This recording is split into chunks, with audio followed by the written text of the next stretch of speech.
has already given you an orientation of the area. So if you see the first slide, if you can go to the first slide, I'll just tilt a bit so that I'll be able to go along with you. If you can go to the map slide.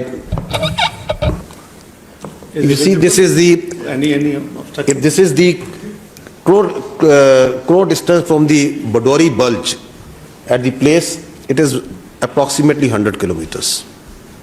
And on the road and tracks, it is more than 200 kilometers. But that is from the tip of the Badori Bulge. From any nearest Pakistani town, let's say it's Bagh, it's even much more. Through facts of this incident rather than the allegations that are being made. So if the allegation is that it's the Pakistan-based so-called terrorists did this incident, then you need to be cognizant of where it lies, how far deep it is inside the illegally occupied Jammu and Kashmir. If you see the terrain on this map slide, you will see that it's quite hilly. It's not the sort of terrain which is very friendly, and not a sort of terrain where the all-weather fair roads exist. It's mostly on 4x4 and the horseback that the travel is being done over there. If you go to the next slide, so there's a track, then comes the road. So approximately, if you see, it takes about, we can estimate that about 30 minutes for someone to move from the incident site to the police station. So if the incident, as per the FIR, was from 13:50 and it is 14:20 hours, so how it was humanly possible that within 10 minutes the police was there, evaluated the situation, went back and registered the FIR. And if we see this FIR closely, there are 3 points. The time factor, the time aspect has been, I think, repeatedly, clearly enunciated. There are 2 more things that I would like to draw your attention. That the FIR lodged after 10 minutes states that these were across the border. The handlers of this incident were across the border. So they established it in 10 minutes. While the incident was going on, before that, the intelligence or the security was so, we can say, flat that the incident happened, there was no intelligence, but within 10 minutes, they had such complete intelligence that they were established that it was across the border handlers. And secondly, it says over there that there was indiscriminate firing. However, we also know that a consistent narrative was made, is being made, that this act of terrorism was done on base of religion.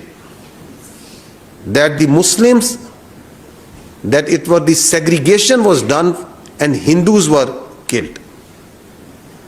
So I would request if you can go to the next slide. Now, if you please see this clip which has been made at the time of incident, please run it, because the facts speak for themselves. On the next clip, he is the brother of the Muslim victim of this act that happened of the killing of the innocent citizens over there. So why this self-made narrative is being made? That is a question that has already been raised by the Honorable Deputy Prime Minister. If you go to the next slide, you see that immediately after incident at about 3 o'clock, the social media, the particular social media handlers in India started breaking the news. At 3:05, exactly at 3:05 on the social media, a handle which is closely affiliated with their agencies put the blame on Pakistan. It says Pakistan attacked Pahalgam through its proxies. Then the electronic media also comes into play. At 3:30, the electronic media is also saying that it's the Pakistan that is being done. So the allegations of Pakistan being responsible started coming within minutes, while the evidence is still awaited. And on the next, this social media post, which is at around 4 o'clock, you can see, if you go to the previous slide, if you see at 4 o'clock, they were sure and they started saying that it is the Islamist terrorists that have killed tourists. So the narrative of the Islamist terrorists, while we are absolutely clear that terrorism has no religion. There are no Islamic terrorists. There are no Christian terrorists. And there are also no even Hindu terrorists, because terrorists have no religion. If you go to the next slide, I'll draw your attention towards that these social media accounts that started propagating that it's Pakistan, it's Islamic terrorism, they have been in play in this business of terrorism much before. Here you can see that Mianwali 4th November, once the attack occurred. So you see at one day before, the same social media accounts that are active in Pahalgam, the Indian social media accounts affiliated with their agency, one day before, that social media account is saying, tomorrow is a big day, so going to bed early. You can see that. And next day, it says, it quote tweets and says, good morning Mianwali.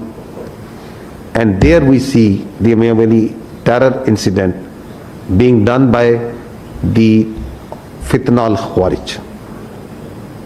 So this is a collusion with the Fitna al-Khawarij, with the terror incident that happened in Mianwali on 4th of November 2023. Then comes 6th October 2024, the attack on our Chinese friends in Karachi. Before the attack, there is, from the same handle, there is a tweet which says big day in the next few hours. And then it says huge blast in Karachi, more details to follow. And then the targeted IED explosion in Karachi near airport, car carrying engineer foreigner, perhaps Chinese. So there you see the collusion for the world to see that how the choreography is being done of predicting that we are going to hit, where, when the attack happens, and then its glorification on social media. And if you follow the media, then the electronic media automatically comes within minutes into play. And same thing you are seeing in Pahalgam. Why I'm making this point? Because if you do this forensic, this common sense forensic, you see that what happened also in Pahalgam. Moving forward, very recently, the Jafar Express, same account. Keep your eyes on Pakistan today and tomorrow. And then comes big Jafar Express train carrying Pakistani forces personnel from Quetta to Peshawar attack. The same accounts that are active carrying the narrative of the Islamist terrorists, Pakistan being responsible, on play over here. But let's see, if we want to understand what happened at Pahalgam, that what are the people there in India and Kashmir saying. Let's see what they are saying, who are actually over there. The questions that the Honorable Deputy Prime Minister has raised, they are being echoed also within from India, because the facts are there for the people to see. So these questions that we are raising, that we are thinking, that the world is thinking, the most loud voice in fact is coming inside from India. The people who are seeing and watching what's happening. Now if you go to the next slide, is it first time that it's happening? No. There is a litany of using terror incidents for political ends.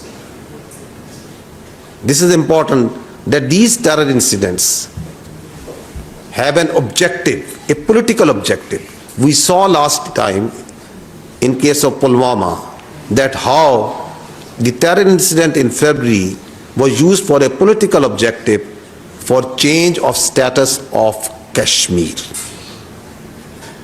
And we are seeing now that a terror incident, that an incident that happened in Pahalgam is being used for the purpose of Indus Water Treaty, for distracting the Pakistan's continuous and very hardly fought and won war on the terrorism, the CT effort of Pakistan, and the efforts, the successful efforts for reviving the economy. And there is a list of these incidents. I'll just give you examples of two incidents. If you go on the next slide, so the history speaks for itself, that what happened in the Chatti Singhpura 2000, exactly 25 years ago. After a quarter of a century, it's the same playbook being repeated again and again. Using incidents like Pahalgam, like Chatti Singhpura, like Pulwama for political objectives. If you see, the history also tells us what was actually Pulwama. Please listen carefully to the then governor of the Indian illegally occupied Jammu and Kashmir. Blame Pakistan to win, to take credit, win elections. Now, there is another important fact that needs to be considered in the situation that the region is facing today, and that is the phenomenon of the fake encounters using the illegally held Pakistani prisoners in India. We have the reports, we have the information that hundreds of Pakistanis being held by the Indians in different jails and locations are used and fake encounters projected as terrorists and infiltrators. I'll give you just few examples. This boy, Zia Mustafa, he was a minor in October 2013. He was taken in custody while he inadvertently crossed, shot down in a fake encounter on 14th October 2021. Listen to this story as told by his family.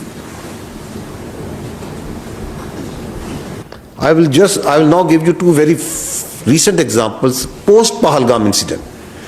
If you see this slide, there you can see two unfortunate Kashmiri. One is Muhammad Farooq and Muhammad Deen. They are both elderly. They were both elderly 50 years ago, 50 years plus. Just few days ago on 24th April, in their residence of Uri, and they were killed in a fake encounter by the Indians.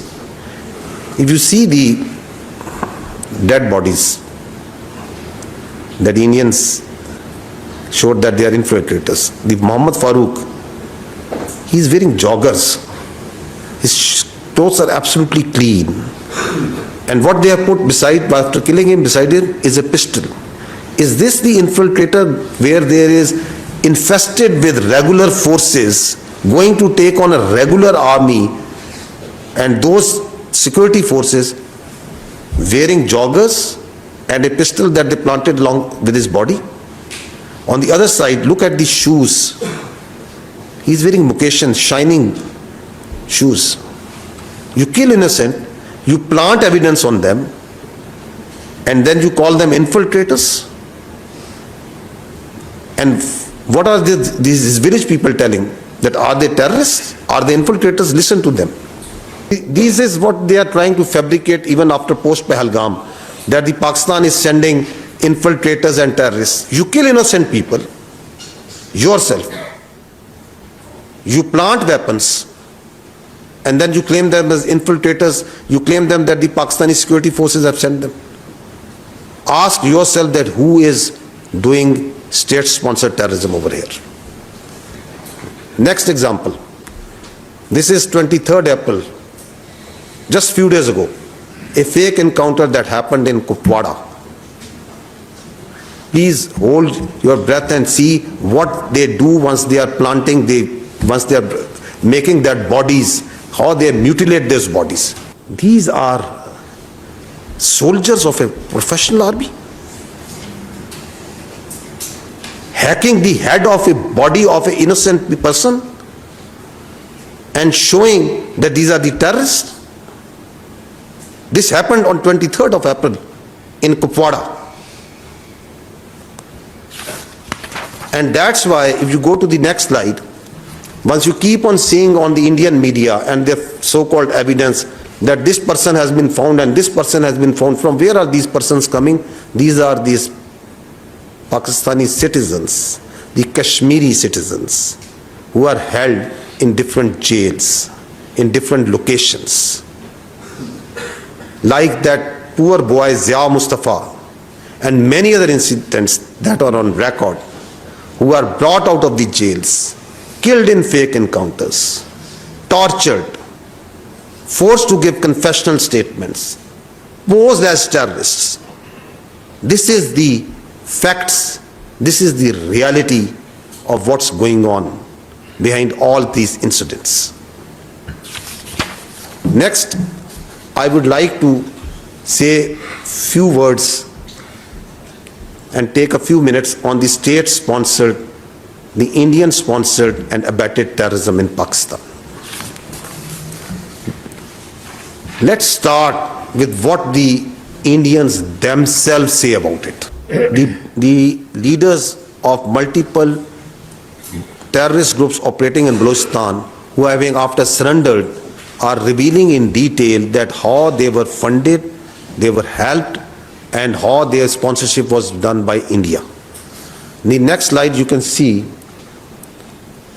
a terrorist operating and sponsored by India, Aslam Machu in Indian hospital, and an Indian provided passport of Afghanistan office. In next slide, you can see that once the Jafar Express happened, the internationally recognized terrorist organization BLA, his spokesperson, where was he sitting? He was sitting on Indian channels, wearing a mask, coming on multiple Indian channels, and glorification of a terrorist sect, which, by the way, the state of India has not shown any concern or condemned so far. And they are glorifying it, taking its spokesperson over here. This is again very interesting. This footage that the Indian TV channels showed was made by the terrorists once actually the Jafar Express ID was blown. So this was only available with terrorists. And who are the first electronic channels who started showing it? It's the Indian channels, which are not related to the incident, being used to show that terror incident has been. So this is vehement, clear glorification of terrorism being done in Pakistan. If you move to the next slide, you will find that not long ago, it was Pakistan, as repeatedly has been telling this, and this is the evidence that Pakistan put in front in this room on Indian sponsored and abetted terrorism in Pakistan once the transnational killings of Pakistanis was done. And is it only restricted to Pakistan? No, it's not. It's transnational. Listen to what the other parts and the leaders of the other countries are saying. So once we say that we have got nothing to do with Pahalgam, and once we say the only way out is an independent, credible, transparent investigation, we have strong reasons, empirical evidence and facts on the basis of which we are saying.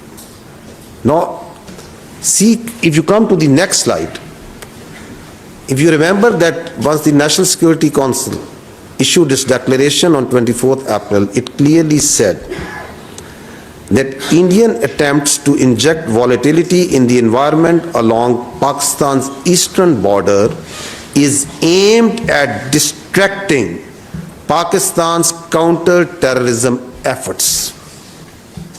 And on night 25th, 26th, within 48 to 72 hours, its manifestation was clear. The largest tashkeel of fitna al-Khawarij terrorists was taken down. 71 were sent to hell. This proxy of the Indians, the largest tashkeel, was launched, and alhamdulillah, the Pakistan security forces and the intelligence agencies, being vigilant, took them down. Because we have credible intelligence that Indians post Pahalgam have tasked all their proxies to undertake terrorist acts everywhere in Pakistan. Whether these proxies are operating in Balochistan and along the other parts of Pakistan. One of the clear evidence of these proxies and these cells I presented in detail yesterday. Just to refresh your minds, I am going to request you to listen to just one audio of a serving major of the Indian Army talking with a terrorist who he is handling inside Pakistan. So what all we are showing you here, that independent, transparent, neutral, credible investigators, if they see this, this is what they need to see. This all is verifiable. This all is there for to see. It can be forensically checked that there is this serving Indian major, and this is few days ago. And if you listen carefully, what is he saying? He is saying we are operating a terror network from Lahore to Balochistan. He is saying we are here for years and we are going to be here for years. He is saying money is no problem. If this small terror cell, that one man cell, he is offering him millions and giving him millions, just imagine how many billions are they ready and are they paying to fitna al-Khawarij and the terrorist organizations operating in Balochistan as their proxy. Just imagine that how much money is being paid over there. And is it not a clear, vivid example of what actually terror financing means? This is for the world to see. This is for the world to check. Against all this terrorism that is sponsored and abetted by the Indians in Pakistan, because of it, if you go to the next slide, you will see the figures. Since January 24, Pakistan has suffered 3,700 terror incidents. And you talk to us about your incidents that are happening without any evidence, and you put those incidents blame on Pakistan. There is verifiable evidence that there are 3,700 incidents of terror that are happening over here. We have shown you a few parts of that how is it happening, who is sponsoring them, who is glorifying them, who is abetting them. In these incidents, the people of Pakistan has suffered 3,896 casualties. There are 1,314 shaheeds, civilians, law enforcement. There are 2,582 injured. And against this, your law enforcement, your security forces, intelligence, armed forces are waging 192 operations per day. We have killed more 1,666 terrorists. This is these terrorism that has been abetted and sponsored by India. It's for the whole world to see, we feel it, its effects. And here we must be cognizant that Pakistan is the last bulwark that is standing against this scourge of terrorism, of this creeping, perverted ideology, which is getting its notion of victory somewhere else. And it's the Pakistan, the people of Pakistan, its armed forces, its law enforcement, which is standing as the last bulwark, not only for the sake of Pakistan and its people, but for the sake of the whole global community. Just imagine if this creeping, perverted ideology takes its root in a country of 240 million plus, what sort of disaster consequences it will have for the whole world. And India, for its short-term myopic objectives, is facilitating this terrorism. It's abetting this perverted, creeping ideology. Why? For its short-term political objectives. So this is important to understand. Now, a few words about the oppression that is going on with the Muslims and in Kashmiris. We're not going to talk about what's been happening for last more than 70 years. I'm just going to show you what's happening since Pahalgam. Please watch this. That how the houses, please run this.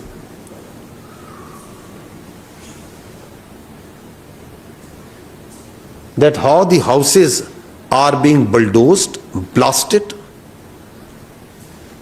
There are more than 50 houses in Kashmir alone have been bulldozed and blasted on flimsy charges of being affiliated or being part of the Pahalgam.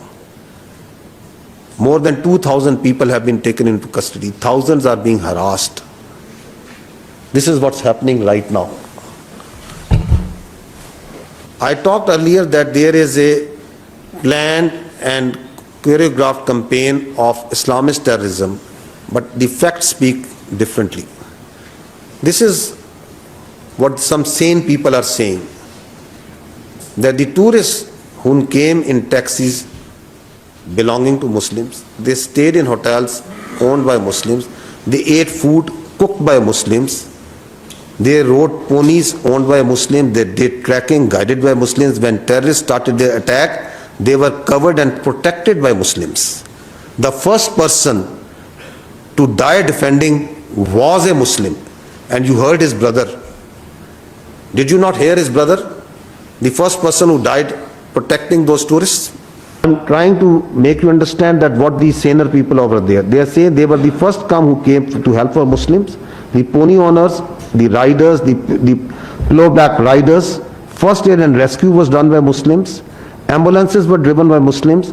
They were treated in hospitals by Muslim doctors and nurses. And everywhere on social media, we see that all Muslims are terrorists. So this is the orchestrated narrative that is being played. Now see this Muslim MLA from Bihar. Please now run this. Who raised his voice against this Muslim discrimination. So if you speak otherwise, go to jail. Even if you are an MLA. And what's happening to the Muslims and Kashmiris? And I just said earlier also, that terrorism has no religion. There are no Muslim terrorists, there are no Christian terrorists, there are no even Hindu terrorists. So why an effort is being made to label the whole community, the Muslims, as terrorists? Is this part of some agenda? Is this part of that hate that systematically is being put in a society? That saffronization that is trying to be done, whose manifestation you saw that the Muslims and dogs not allowed? And where did we see that the world conscious and the world memory remembers those posters? And also that what ensued after that, the genocide and the suffering that ensued after that. So the irrationality that you see playing and the rational minds grapple to understand, it stems from somewhere perhaps over here. Lastly, those who are trying to tell within the India that there is something wrong, that something is amiss, what's happening there? She's just pointing out common facts that all these incidents are happening in once the BJP government is in power.